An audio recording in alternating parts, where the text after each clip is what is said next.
Oh, We got mom talk. that's a good topic. Mom Mom talk. talk. Is this it? Yeah, sure. Okay. Alright. So, when did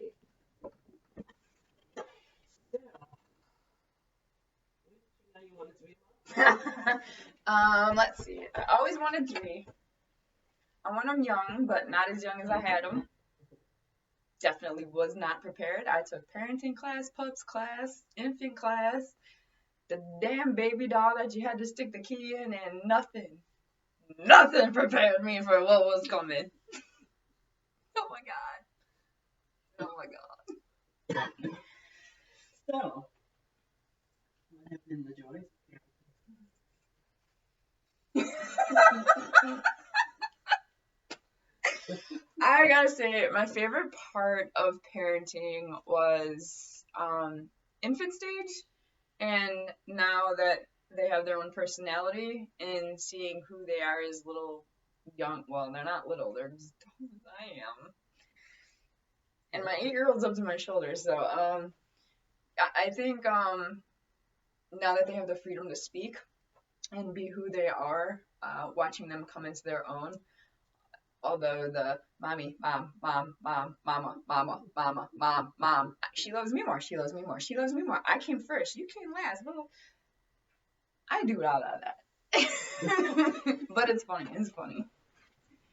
But I'm like, I'm gonna go into my room now. Okay, love you, bye bye. So yeah, being a mom is fun. Being a mom is stressful. Being a mom is the hardest thing I've ever had to do. Being a single mom, I think we're superheroes. Yeah,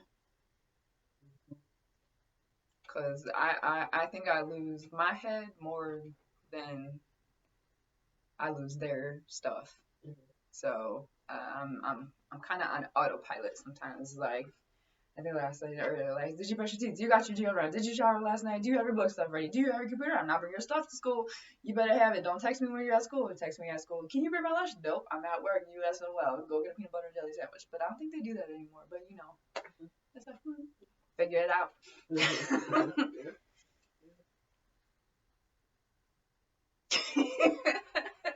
Yeah. What's the funniest thing that you have to encounter as Infant stage, shit up and down the back in the middle of the store when I forgot the diaper bag. That was Jasmine. Shit in the tub. I went to pick it up with paper, like wad paper towel, and I threw up everywhere. I was ill prepared. I was 20. I was like, and it was like exorcism happening. So then, um, her dad had to pick up shit and puke. Because it wasn't a good situation. So yeah, that's yeah. That's That's funny. probably a funny moment. Also, they say the most random things at the most random time, so there's nothing to be prepared for.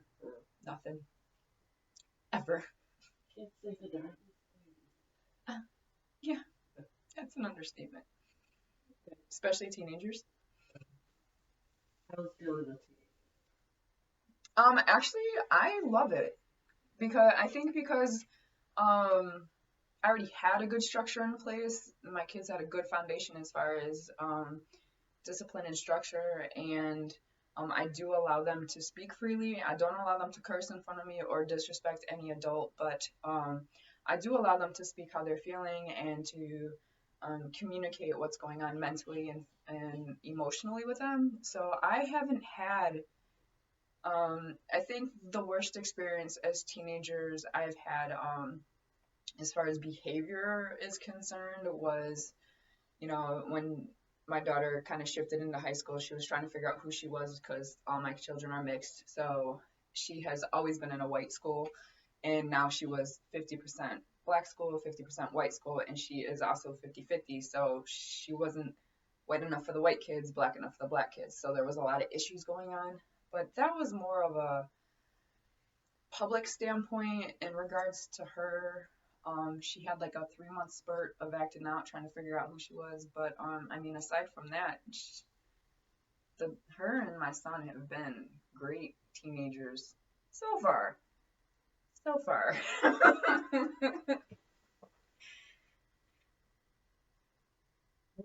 toughest thing in dealing with teenagers?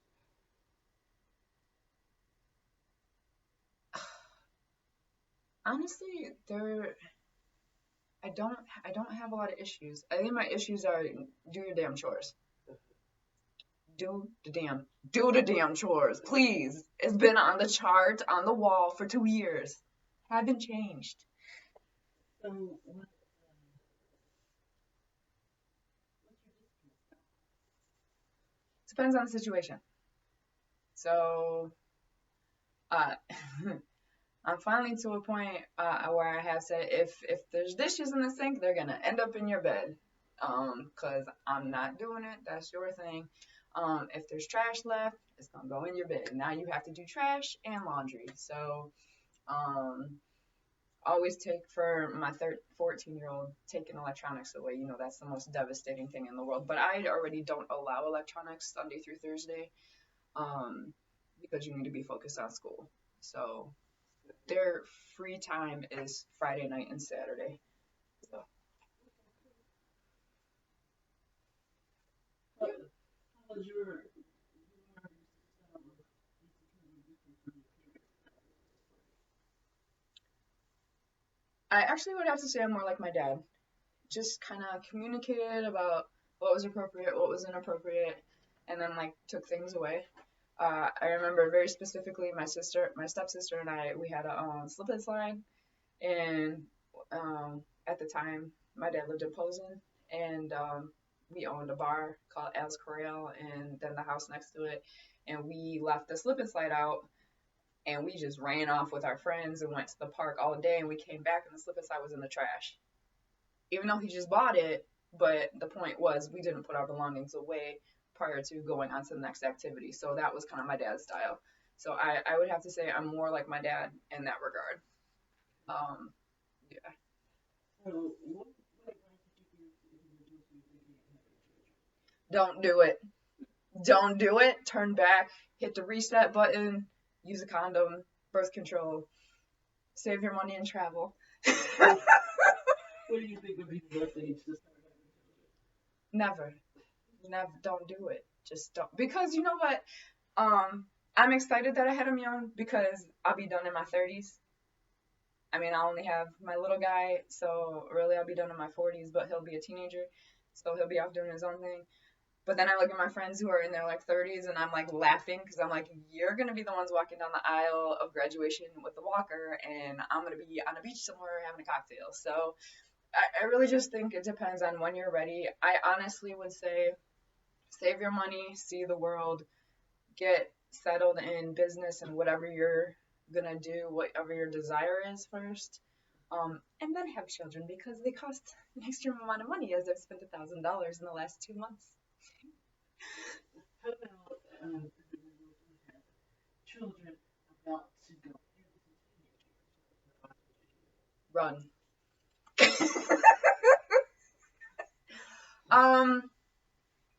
I think what works for me is open communication, letting them, treating them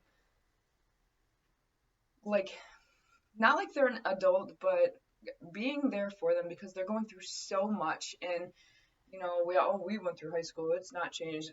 It has changed. And it's so much more stressful. And the bullying is just out of control nowadays. And I pulled my daughter up. She's homeschooled now, and it's working for her. My son will never be homeschooled. He's just a socialite. And same with my little guy. But keep the lines of communication open. Remember who you were when you were a kid. I tell my kids when I messed up, how I messed up, what I did to get away with stuff. But I won't leave my kids home alone for 2 weeks while I go to Vegas. So, mom and dad. We were supervised by an older brother. Just got to throw that in there. 25 years old, but didn't really supervise. So, just honestly keeping an open mind and open communication is the best thing for me because my kids, for the most part, they come to me for everything, and I've instilled in them for so much. If you just come to, if you kill somebody, come to me. We're gonna bury somebody, feed it to the pigs. Like, it better me have your back than get caught doing so. Let me know before the authorities find out, so I know what I'm reacting to, as opposed to come in blindsided. And that's worked really well. It took my son a long time to figure out that I wasn't gonna freak out if he came to me for doing something wrong.